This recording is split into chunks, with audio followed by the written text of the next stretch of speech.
तो मेरा नाम है राम कुमार सोनी। में आज आपको पढ़ाऊंगा कक्षा 12 का चैप्टर थे। इसमें अपन देखेंगे परिवहन तथा संचार। तो परिवहन, भारत में परिवहन क्या होता है, भारत में संचार के कौन कौन से साधन है। तो भारत में स्थलीय परिवहन का अपन वितरण देखते हैं। तो परिवहन के 3 साधन होते हैं, स्थल, जल और वायु। तो परिवहन के 3 साधनों में सबसे प्रमुख साधन क्या है? सबसे प्रमुख साधन स्थल, मतलब स्थलीय परिवहन। जो भूमि पर परिवहन होता है उसको कहते हैं स्थलीय परिवहन। इसमें कौन कौन शामिल है? इसमें रेल हो जाएगी शामिल, इसमें सड़क परिवहन शामिल हो जाता है। स्थलीय परिवहन में भारत में मार्गों एवं कच्ची सड़कों का उपयोग परिवहन के लिए प्राचीन काल से किया जाता है। आर्थिक प्रौद्योगिकी तथा विकास के साथ भारी मात्रा में सामानों तथा लोगों का एक स्थान से दूसरे स्थान पर पक्की सड़कों तथा रेल मार्ग का विकास किया गया है। तो भारत में क्या, किसी भी देश में स्थलीय परिवहन को 2 भागों में बांटा जाता है। एक तो है रेल परिवहन, दूसरा है सड़क परिवहन। तो इसका उपयोग क्या किया जाता है? इसको सामान के यातायात के लिए तथा जनसंख्या के परिवहन के लिए, जनसंख्या की गतिशीलता के लिए इस प्रकार के साधनों का उपयोग किया जा सकता है, जिसमें लागत भी बहुत कम आती है और समय की भी बचत होती है और एक स्थान से दूसरे स्थान पर सुगमता से पहुंचा जा सकता है। जैसे कि ये रोड परिवहन, ये है सड़क, ये सड़क परिवहन के एग्जाम्पल हैं। अब सड़क परिवहन में देखते हैं, भारत का सड़क जाल विश्व का दूसरा सबसे बड़ा सड़क जाल है। इसकी कुल लंबाई 6.62, इसकी कुल लंबाई 62.16 लाख किलोमीटर है। कि विश्व की सबसे पहला पर कौन है? विश्व में सबसे प्रथम स्थान पर है यूएसए, सेकंड स्थान पर है इंडिया। इसकी कुल लंबाई 62.16 लाख किलोमीटर है। यह प्रतिवर्ष सड़कों द्वारा 85% यात्री तथा 70% माल का परिवहन किया जाता है। भारत में लगभग 85% जो यात्री है वो सड़क का उपयोग करते हैं और जो लगभग पूरे इंडिया में जो माल का परिवहन होता है वो 70% होता है। अब सड़क परिवहन का उपयोग कहां पर किया है? सड़क परिवहन का उपयोग छोटी दूरियों के लिए सड़क परिवहन का उपयोग किया जाता है। अब भारत में द्वितीय विश्व युद्ध से पहले आधुनिक प्रकार का सड़क परिवहन अत्यंत सीमित था। पहला गंभीर प्रयास 1953 में नागपुर योजना बनाकर किया गया। तो मतलब देश की आजादी के पहले भारत में सड़कें बहुत ही कम मात्रा में थी, लेकिन सबसे पहले योजना आयोग के द्वारा नागपुर के आसपास के क्षेत्रों में सड़क बनाकर इसका निर्माण राजवाड़ा और ब्रिटिश भारत के बीच समन्वय के अभाव के कारण यह योजना क्रियान्वित नहीं हो पाई। तो भारत में क्या कर रहे थे? देश की आजादी के पहले भारत में जो राजवाड़े थे और जो शासन था, शासन किसका था? ब्रिटिश का। इनके बीच समय में नहीं हो पा रहा, तो यह योजना लागू ही नहीं हो पाई। इसके बाद स्वतंत्रता के बाद भारत में सड़कों की दशा सुधारने के लिए 20 वर्षीय सड़क योजना 1961 आरंभ की गई। यह कब आरंभ की गई? 1961 में। अब इसके बाद धीरे धीरे आधुनिक रूप से सड़कों का निर्माण हुआ और भारत में और अधिक गतिशीलता आई। हालांकि सड़कों का संकेंद्रण नगरों एवं उसके आसपास के क्षेत्रों में ही रहा। ग्रामीण एवं सुदूर क्षेत्रों से सड़कों द्वारा संपर्क लागू नहीं के बराबर था। जब स्वतंत्रता के बाद भारत में सिर्फ जो बड़े बड़े शहर है उन पर सड़कों पर अधिक ध्यान दिया गया, जबकि जो दूरगामी या पर्वतीय क्षेत्र हैं या जो सुदूरगामी क्षेत्र हैं उन पर ध्यान नहीं दिया गया। तो उनके लिए भारत सरकार के द्वारा अलग से प्रधानमंत्री ग्राम सड़क योजना, इस प्रकार की कुछ योजनाएं आई। यह किसका उदाहरण है? यह है सड़क परिवहन का।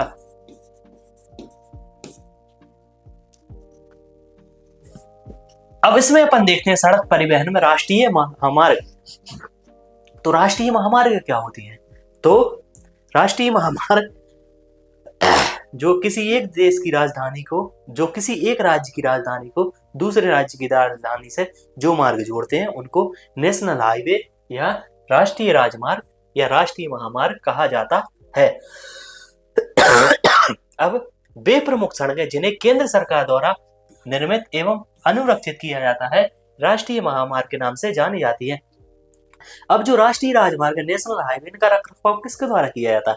तो नेशनल हाईवे इनका रखरखाव सेंट्रल गवर्नमेंट है, केंद्र सरकार के द्वारा किया जाता है। इन सड़कों का उपयोग कहाँ किया जाता है? इन सड़कों का उपयोग अंतरराज्यीय परिवहन मतलब एक राज्य से दूसरे राज्य में जाने के लिए तथा सामरिक क्षेत्रों पर रक्षा प्रणाली एवं सेना के आवागमन के लिए होता है।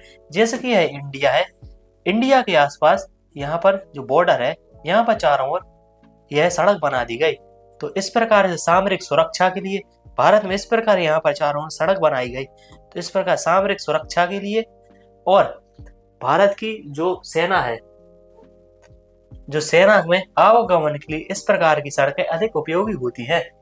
यह महामार्ग राज्यों की राजधानियों, अब यह मार्ग अधिकांशतः कहाँ पर पाई जाती है? यह मार्ग एक राजधानी को दूसरी राजधानी से, प्रमुख नगरों, बड़े बड़े नगरों को जैसे दिल्ली को चेन्नई से जोड़ना, दिल्ली को मुंबई से जोड़ना, दिल्ली को बेंगलुरु से जोड़ना, दिल्ली को ऊपर जम्मू कश्मीर से जोड़ना, दिल्ली को कन्याकुमारी से जोड़ना, इस प्रकार की सड़कें इनसे जोड़ी जाती है। और इनसे महत्वपूर्ण पत्तन भी जोड़े जाए। पत्तन का मतलब होता है बंदरगाह, जैसे कि मुंबई बंदरगाह से चेन्नई बंदरगाह को जोड़ना, ये किसके द्वारा जोड़ा जाएगा? यह राष्ट्रीय राजमार्ग के द्वारा जोड़ा जाता है।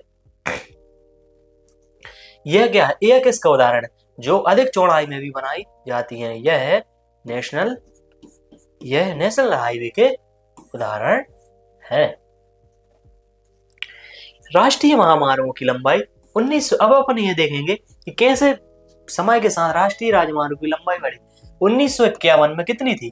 19,700 किलोमीटर से बढ़कर 2020 में कितनी हो गई? 2020 में हो गई 1,36,440 किलोमीटर हो गई।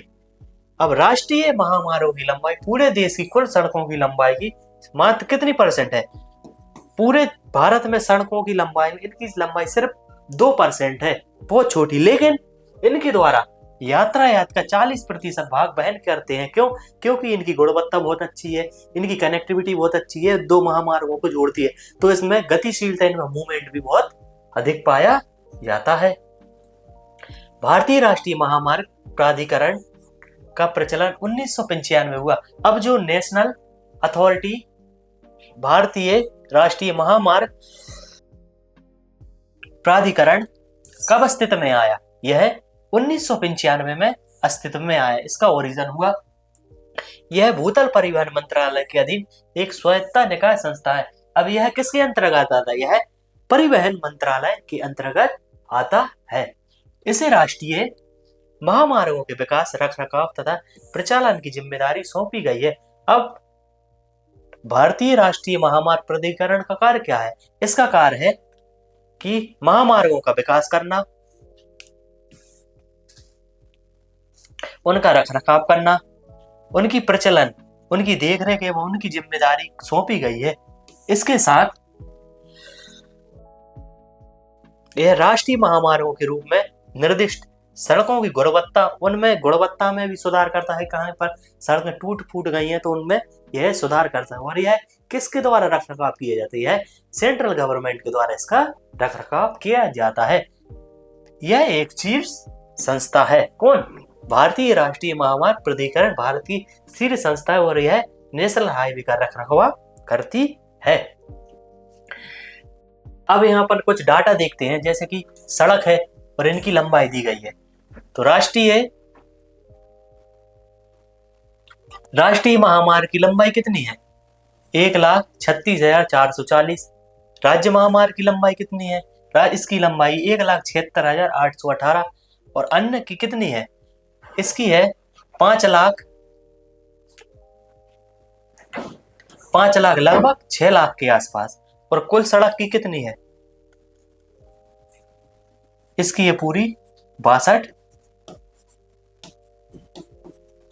लाख के आसपास। अब राष्ट्रीय महामार्ग विकास परियोजना, अब इस परियोजना के बारे में देखते हैं कि परियोजना क्या होती है। भारतीय राष्ट्रीय महामार्ग प्राधिकरण ने देश के विभिन्न चरणों में कई प्रमुख परियोजनाओं की जिम्मेदारी ले रखी है। अब भारतीय राष्ट्रीय महामार्ग प्राधिकरण के द्वारा देश में विभिन्न राज्यों में, देश के विभिन्न भागों में कुछ परियोजनाएं चलाई गई हैं। तो अब ये परियोजनाएं कौन कौन सी है? सबसे पहली है स्वर्णिम चतुर्भुज योजना। स्वर्णिम चतुर्भुज योजना क्या है? स्वर्णिम चतुर्भुज योजना है कि भारत के 4 प्रमुख नगरों को आपस में जोड़ना है। ये 4 नगर कौन कौन से है?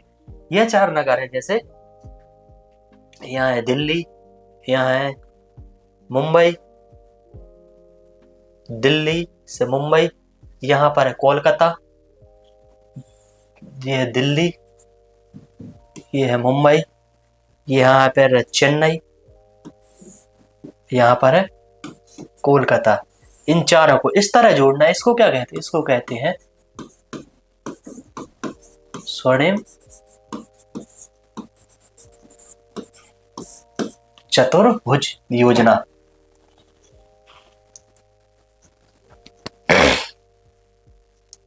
परियोजना इसके अंतर्गत 5846 किलोमीटर की 4-6 लेन उच्च सघनता के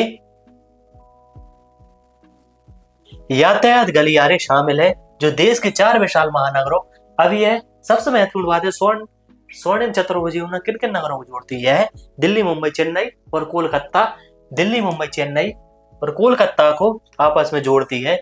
स्वर्णिम चतुर्भुज के निर्माण के साथ भारत के इन महानगरों के साथ दूरी लागत महत्वपूर्ण रूप से कम होगी। इसका मतलब यह है कि जब यह 4-6 रोड बहुत अच्छे बनकर तैयार हो गए तो इनके साथ समय भी कम होगा, इनके साथ खर्चा भी कम होगा और एक स्थान से दूसरे स्थान पर आसानी से जाया जा सकता है। यह है जैसे कि दिल्ली से मुंबई, मुंबई से चेन्नई, ये कोलकाता, इस प्रकार।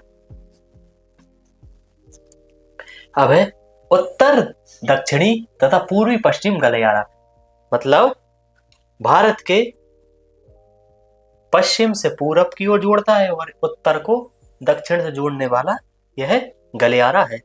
उत्तर दक्षिणी गलियारे का उद्देश्य जम्मू कश्मीर के बिल्कुल शीर्ष से कन्याकुमारी तक जोड़ता है। इसे श्रीनगर से तमिलनाडु के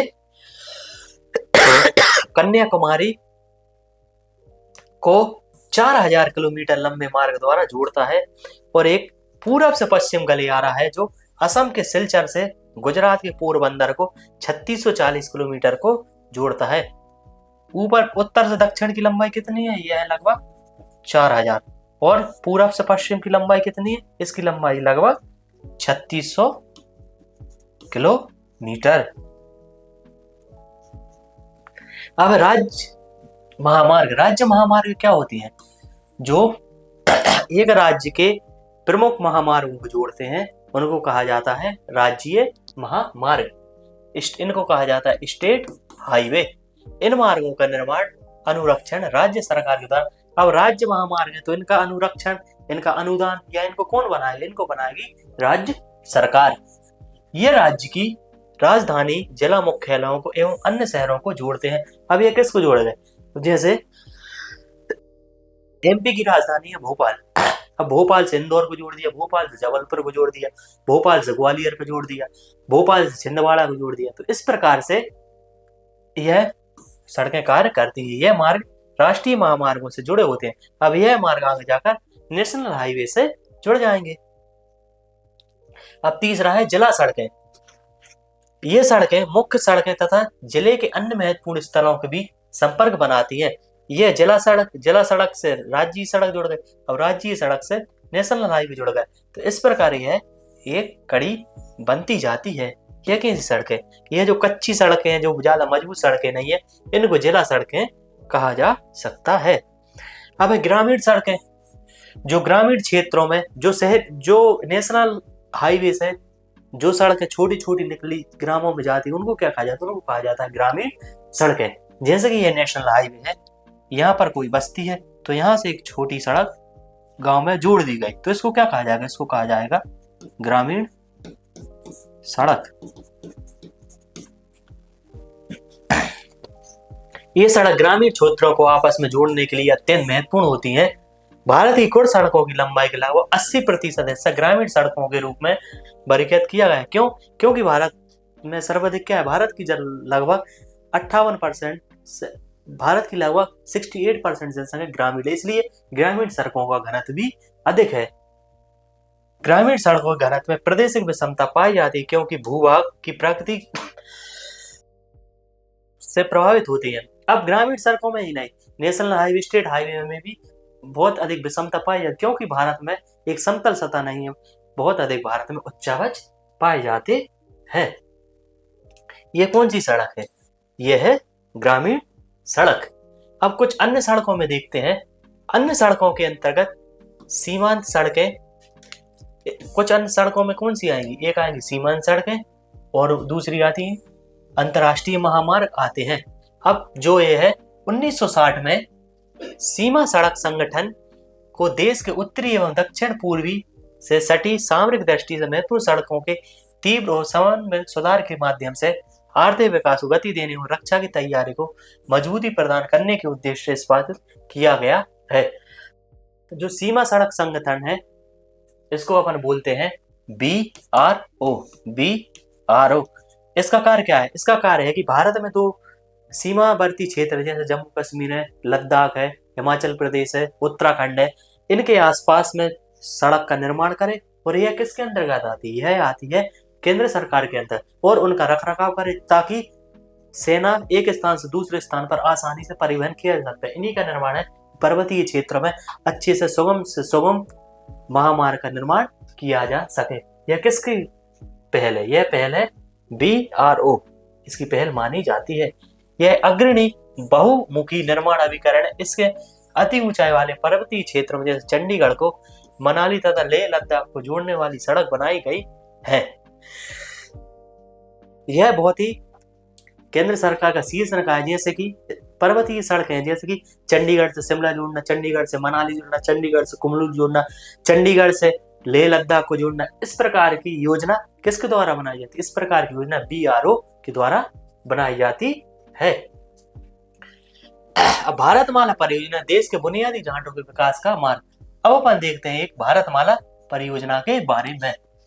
भारतमाला परियोजना में लगभग 26,000 किलोमीटर लंबे आर्थिक गलियारों के विकास की परिकल्पना की गई है कि इसमें 26,000 लंबे सड़कें बनाई जाएंगी, जिनमें स्वर्णिम चतुर्भुज योजना भी शामिल है, और उत्तर दक्षिण पूर्वी गलियारा के साथ साथ अधिकांश माल ढुलाई के साधन की सड़क मार्ग से ले जाने की अपेक्षा है। मतलब यह गलियारा सबसे मिक्स गलियारा है कि उत्तर से दक्षिण को भी जोड़ दे और स्वर्णिम चतुर्भुज योजना को भी जोड़ के एक भारतमाला योजना बनाने की तैयारी में है।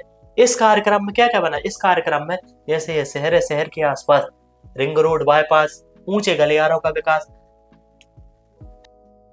किया गया है, जिनमें नगरों से होकर जाने वाले यातायात की भीड़ को कम किया जा सके और उनके संचालन में सुधार किया जा सके। जैसे कि यह एक बस्ती है, तो बस्ती में सड़क ना घुस के यहाँ बाईपास से ही रोड निकल जाए, इस प्रकार इसमें विचारधारा दी गई है। और इसमें यह भी कहा गया है कि जैसे कि यहाँ पर ये कोई शहर है, तो शहर में सड़क ना दो, शहर के आसपास इस प्रकार के रोड बना दो, यहाँ से वाहन निकल जाएंगे। इस प्रकार अपन देखते हैं कि सड़क परिवहन और रेल परिवहन भारत के एक अर्थव्यवस्था को मजबूत करने और भारत की जीडीपी को बढ़ाने में बहुत अधिक योगदान देते हैं। तो यह अपना यह टॉपिक यहाँ पर समाप्त होता है। इसी प्रकार से डेप्थ में पढ़ने के लिए हमारे फ्यूपी एजुकेशन के ऐप को डाउनलोड करें और आप हमें और रिव्यू देकर बताएं कि और हम आपके लिए क्या बेहतर कर सकते हैं। यदि आपको वीडियो पसंद आए तो वीडियो को लाइक करें, चैनल को सब्सक्राइब करें और वीडियो पर कमेंट जरूर करें। Thank you.